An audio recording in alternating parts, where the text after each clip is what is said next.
GATE 2017 Civil Engineering Set 2 Question 55. An observer standing on the deck of a ship just sees the top of a lighthouse. The top of the lighthouse is 40 meters above the sea level and the height of the observer's eye is 5 meters above the sea level. The distance of the observer from the lighthouse needs to be found in kilometer and rounded up to one decimal place. The relevant NPTEL reference has been listed. Coming to the useful data, we need to know about the concept of combined correction due to curvature and refraction. So let us assume that an observer is viewing an object at a large distance.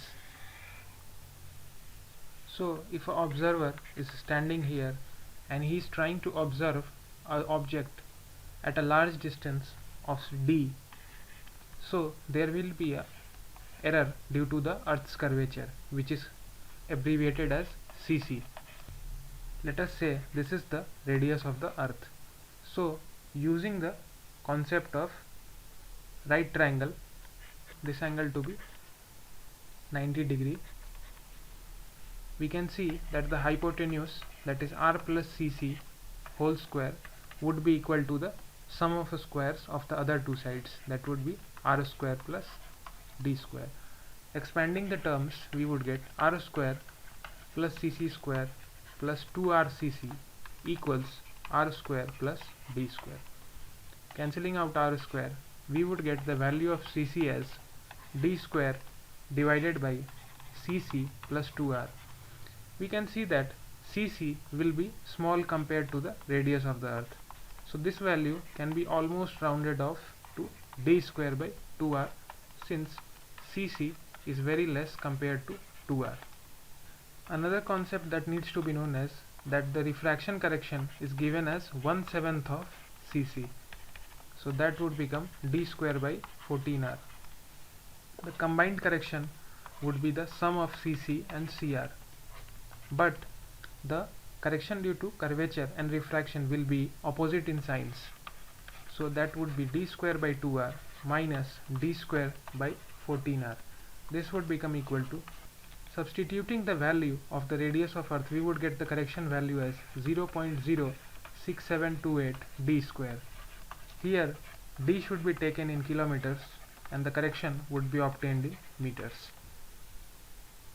So coming to the solution, we have an observer who is standing at a height of 5 meters and is trying to observe a lighthouse of 40 meter height.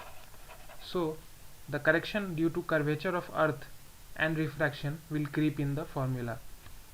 So here we have h1, that is the observer height, which is equal to 5 meter.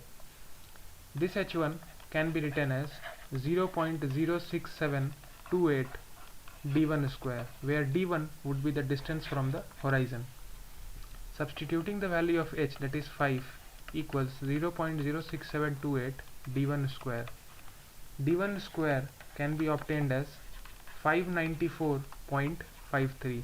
Taking the square root, we would get d1 as 24.38 kilometers. This is our first equation. Secondly, we would use this concept on the d2 distance. So h2 is given as the height of the lighthouse, that is 40 meters. So 40 would be equal to 0.06728 d2 square. This would give the value of d2 square as 74.316. d2 would be obtained as 8.62 kilometers. This will be our second equation. We need to find the combined distance between the observer and the lighthouse, which will be equal to d. So d is given as d1 plus d2. d1 was obtained as 24.38 and d2 was obtained as 8.62 from equation 1 and 2. Summing this up together, we would get the value of d as 33 kilometers. So the distance of the observer from the lighthouse is found out to be 33 kilometers. The relevant NPTEL reference has been listed.